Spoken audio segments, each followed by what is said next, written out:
आज बात होगी भाषा पर। भाषा पर बात करना तब जरूरी हो जाता है जब हमारे यहाँ के काम करने वाले लोग या कोई भी हिंदी भाषी क्षेत्र के लोग जब किसी राज्य में जाता है, जैसे कि महाराष्ट्र में, और उस पर मराठी न बोलने के कारण आरोप प्रत्यारोप किया जाता है, उसे मारा जाता है, पीटा जाता है, अपमानित किया जाता है, तो ये कहीं ना कहीं अंदर से एक असहनीय दर्द बन जाता है। इस पूरी कहानी को लेकर थोड़ा संविधान में भी झांकने की जरूरत है कि क्या रही भाषा का विवाद और इसे सुलझाने के लिए क्या किया जाना चाहिए। तो आइए आज की इस चर्चा में हम लोग संविधान के पूरे कहानी को समझेंगे और उसमें यह समझेंगे कि भाषा है कहां। इन मुद्दों पर चर्चा करना इसलिए भी आवश्यक है क्योंकि संविधान में भाषा को कितना तरहीज दिया गया, किस भाषा का कितना इंपॉर्टेंस रहा, यह भी जरूरी हो जाता है। सबसे पहला बात है कि संविधान सभा जब बना, जिससे संविधान निर्माण हुआ, उस संविधान सभा के पास बहस के कई मुद्दे थे, अनेकों मुद्दे थे, लेकिन संविधान सभा में एक मुद्दा जो सबसे महत्वपूर्ण था वो था भाषा का मुद्दा। और इस भाषा के मुद्दा में सबसे पहला प्रश्न यह था कि भारत की क्या कोई आधिकारिक भाषा होगी। आधिकारिक भाषा हम इसलिए कह रहे हैं क्योंकि हर एक देश का एक अपना आधिकारिक भाषा होता है और उसी से उसकी व्यवस्था चलती है। दूसरा हमारे सामने प्रश्न था कि क्या अंग्रेजी को पूरी तरह हम किसी भाषा से रिप्लेस कर सकते हैं, हटा सकते हैं, या इसे बनाए रखना जरूरी होगा। तीसरी हमारे सामने सबसे बड़ी बात थी कि क्षेत्रीय भाषा जो हमारे पास इतना सारा है, इसकी स्थिति क्या होगी और इसकी मान्यता क्या होगा। चौथा प्रश्न और भी मुंह बाए खड़ा था कि क्या एक राष्ट्रीय भाषा की जो अवधारणा हम मानने को सोच रहे हैं, क्या वह व्यवहारिक है, जहां पर इतनी सारी भाषाएं काम करती है। एक भाषा से क्या विवाद नहीं उठेगा, ये एक बड़ा प्रश्न था। आज हम उस दौर की बात करेंगे जब हमारे देश में संविधान को गढ़ा जा रहा था और उस समय भाषा का सवाल संविधान में तूफान बनकर उठ खड़ा हो चुका था। 1946 में जब संविधान सभा की शुरुआत हुई तो भारत आजाद होने की कगार पर आ चुका था, लेकिन आजादी के साथ साथ एक सवाल जो सबको सता रहा था कि हमारे देश का आधिकारिक तौर पर कौन सी भाषा बोली जाएगी। ये सवाल इतना आसान नहीं था क्योंकि भारत तो भाषाओं का मेला है। इस मेला में है हिंदी, बंगाली, तमिल, तेलुगु, मराठी, गुजराती, उर्दू और न जाने कितने और भाषा। हर भाषा के चाहने वाले अपने अपने मांग को लेकर तैयार थे और ऐसा माहौल था मानो कोई बिग बॉस का घर हो जहां हर कोई अपनी बात मनवाना चाहता हो। और इसमें सबसे बड़ी कहानी थी हिंदी और अंग्रेजी की। सबसे बड़ा टकराव यही था। हिंदी के समर्थक जैसे पुरुषोत्तम दास टंडन और सेठ गोविंद दास जैसे लोग संविधान सभा में चिल्ला चिल्लाकर कह रहे थे, हिंदी हमारी राष्ट्रीय पहचान है, ये हमारी मिट्टी की भाषा है, इसे ही राष्ट्रीय भाषा बनाओ और बनाना पड़ेगा। उनका तर्क था कि हिंदी उत्तर भारत में सबसे ज्यादा बोली जाती है और ये देश को एकजुट करने का काम करेगी। पुरुषोत्तम दास टंडन माइक पकड़ते हैं और राजेश खन्ना के स्टाइल में संविधान सभा में डायलॉग मारते हुए कहते हैं, अरे भाइयों, हिंदी हमारी शान है। देवनागरी लिपि तो जैसे स्वर्ग से उतरी हुई चांदनी है। ये प्रोफेसर मोनियर विलियम्स ने कहा है कि देवनागरी लिपि दुनिया की सबसे सुपरहिट लिपि है और इसे देवताओं का लिपि भी कहते हैं। फिर ये अंग्रेजी और हिंदुस्तानी का ड्रामा क्यों चल रहा है?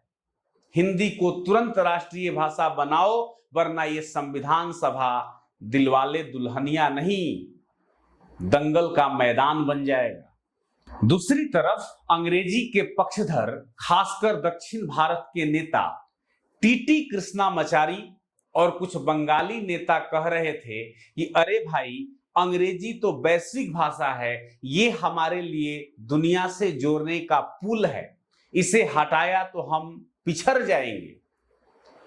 कृष्णामाचारी माइक लिए और संविधान सभा में उन्होंने कहा कि अंग्रेजी तो हमारे लिए इंटरनेशनल पासपोर्ट है, ये वे टिकट है जो हमें दुनिया से जोड़ता है, और शिक्षा, विज्ञान और कानून न जाने कितने चीजों से हमारे संबंध को मजबूत करता है।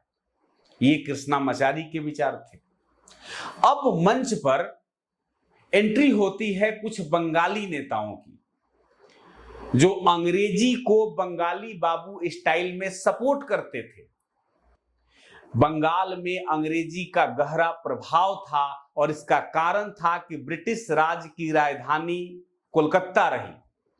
बंगाली बुद्धिजीवी अंग्रेजी प्रेमी थे और रविन्द्रनाथ टैगोर जैसे दिग्गजों की अंग्रेजी में कई लिखी हुई रचनाएं थी और इसके चलते इनका अंग्रेजी प्रेम और भी मजबूत हो चुका था।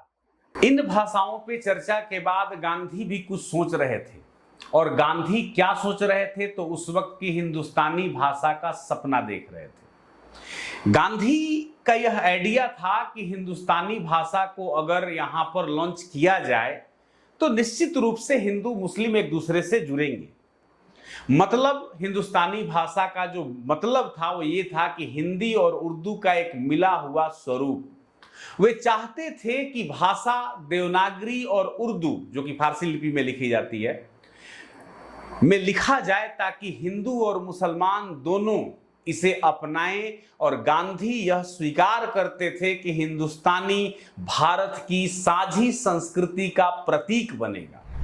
लेकिन यह सपना ज्यादा दिन तक नहीं चला। क्यों नहीं चला?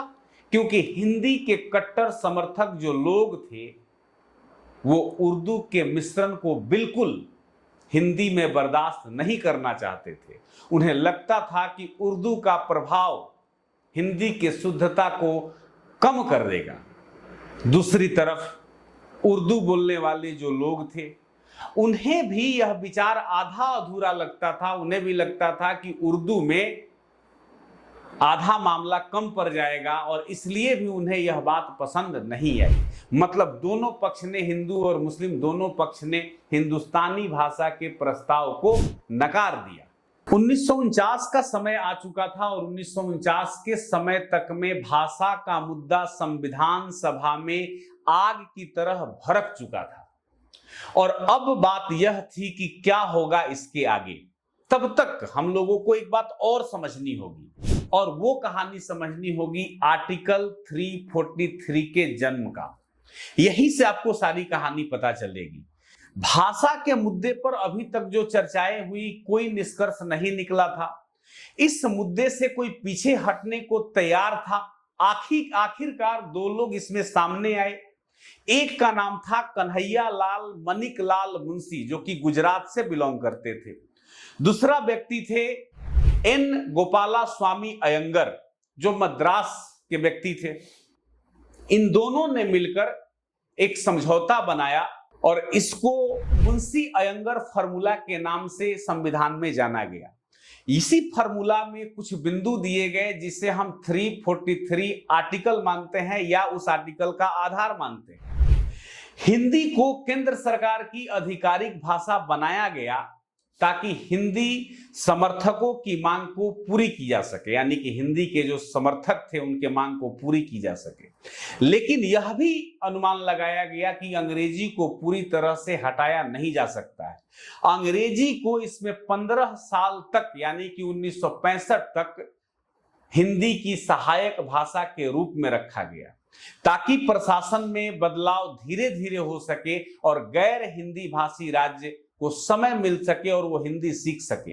प्रशासन चूंकि हमारा ब्रिटिश व्यवस्था के अंतर्गत चलता था और उसमें अंग्रेजी का ही प्रयोग होता था, तो अचानक से इसे हटाना आसान नहीं था। अब 1965 के दौर तक हम लेकर इसको चलते हैं और 1965 के बाद क्या हुआ इस कहानी को समझते हैं। संविधान जब बना तो यह बात हो गई थी कि 15 वर्षों के लिए अंग्रेजी एक सहायक भाषा के रूप में काम करती रहेगी, लेकिन इसे हटाया जाएगा आगे चलकर।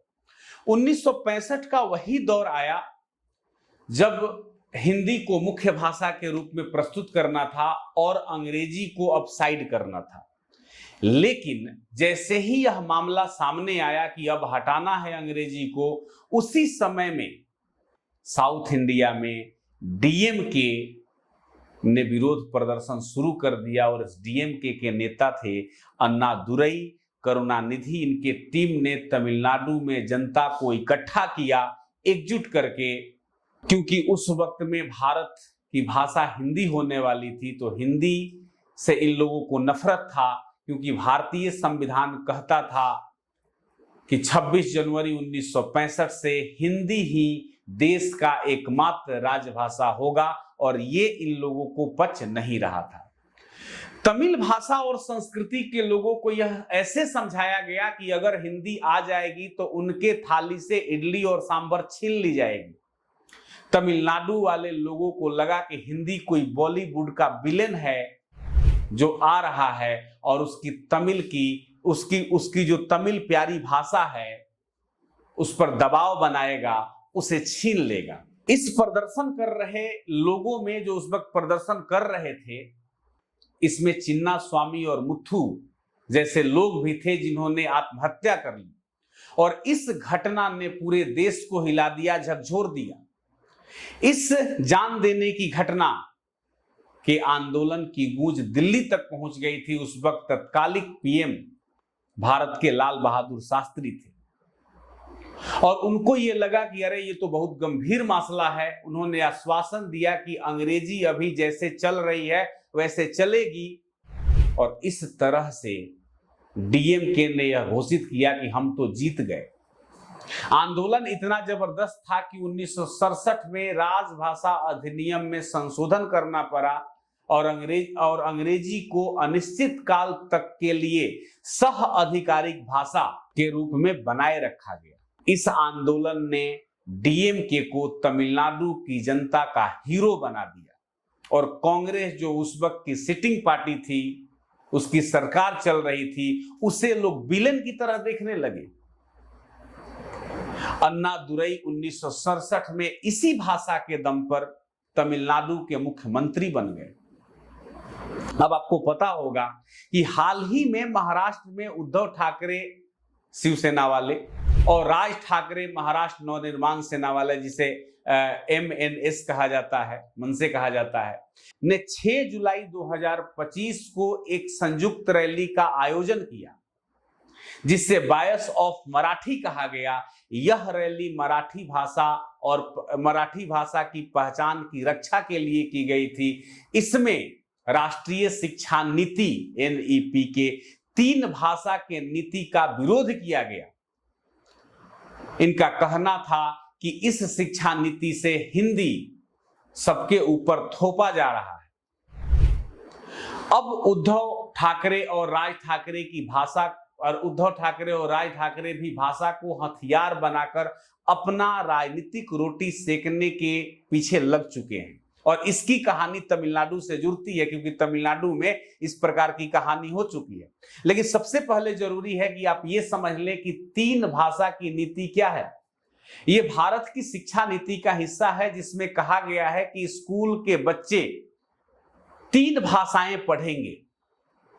एक मातृभाषा, जिसे आप क्षेत्रीय भाषा भी कह सकते हैं, जैसे तमिल कोई पढ़े, मराठी पढ़े, कन्नड़ पढ़े, हिंदी पढ़े, एक आपको पढ़ना है। दूसरा आप जो पढ़ेंगे वो है हिंदी। खासकर गैर हिंदी भाषी राज्य जो है वो भी हिंदी पढ़ेंगे। और तीसरी भाषा जो है अंग्रेजी, जिसे ग्लोबल कनेक्शन के लिए पढ़ना जरूरी है, यह भी भाषा रखा गया है। तो त्रिभाषा जो प्रणाली है इसको व्यवस्थित करने का यहां पर प्रयास किया गया है। अब बात करते हैं कि भाषा को राजनीति में कैसे इस्तेमाल किया जाता है और किस बुक ने किस प्रकार के इसमें संदर्भ दिए, इसको समझने का हम प्रयास करते हैं। एक बुक का नाम लेना चाहेंगे, उस बुक का नाम है द आइडिया ऑफ इंडिया। इसको लिखा है सुनील खिलनानी ने, और इस किताब में उन्होंने लिखा है कि भाषा को भारत में सियासत का बड़ा हथियार माना जाता है। हिंदी, तमिल, मराठी जैसी भाषाएं जो है अपने क्षेत्रीय गौरव को स्थापित करने और सत्ता की लड़ाई में अपने आप को मजबूत करने के लिए इस्तेमाल करती हैं। उन्होंने बहुत पहले इसका संकेत दिया है और इसी का आधार यहां पर दिखाई दे रहा है। अब मेरा जो अनुमान है कि डीएमके ने जैसे 1965 में तमिल को अपना हथियार बनाया, जो ठाकरे बंधु है 2025 में मराठी को अपने सियासत का हथियार बनाना चाहते हैं। एक और किताब का जिक्र करना चाहेंगे जो बहुत पहले लिखा गया, 350 बीसी में लिखा गया अरस्तु के द्वारा, उसका नाम है पॉलिटिक्स। इसमें अरस्तु कहता है कि इंसान पॉलिटिकल एनिमल है जो समाज में रहता है और भाषा के जरिए अपने विचार, नियम और सत्ता को बनाता है। अरस्तु के मुताबिक भाषा सत्ता को कंट्रोल करती है क्योंकि ये लोगों को एकजुट करती है और सियासी विचारों को फैलाती है। यह बात बहुत पहले अरस्तु ने कहा था। ठाकरे बंधुओं ने भी 2025 में बायस ऑफ मराठी रैली के माध्यम से मराठी को सियासत का डायलॉग बना लिया है और लोगों पर तरह तरह के जुल्म ढा रहे हैं। भारत का संविधान किसी भी नागरिक को भारत में कहीं भी जाकर रहने, बोलने और किसी भी प्रकार के भेदभाव करने से बचने की बात करता है। आर्टिकल 15 जो हमारे संविधान के है, जाति, धर्म, मूल, वंश, लिंग, भाषा के आधार पर भेदभाव को निषेध करता है। फिर भी यह देश विरोधी, यह व्यवस्था विरोधी जो लोग हैं, इनके ऊपर केंद्र सरकार को बड़ी कार्रवाई करनी चाहिए। लेकिन क्या करें, भ्रष्टाचार का ये आलम है कि नेताओं के पहलू में पल रहे जो लोग हैं वो कुछ भी करते हैं, संविधान का वायलेशन करे तो या किसी के मानवीय अधिकार का हनन करे तो उनके ऊपर कोई कार्रवाई नहीं होती है और ये हमारे देश का दुर्भाग्य है। अब हमारे यहाँ के लोग सोचिए, थोड़ा एक इमोशनल बात है कि किसी व्यक्ति की बेटी अगर बैठकर टीवी देख रही होगी और उसको पता होगा कि हमारे पिता कमाने के लिए महाराष्ट्र गए हैं, उन्हें मराठी भाषा नहीं आती है और लोग आते हैं उस पर तरह तरह के भाषा को लेकर अत्याचार करते हैं, तो कितनी मानवीय संवेदनाएं टूटेंगी, इसका अनुमान लगाने की जरूरत है और ऐसे अपरिपक्व विचार के लोगों के ऊपर ठोस कार्रवाई करने की जरूरत है। धन्यवाद। Thank you so much.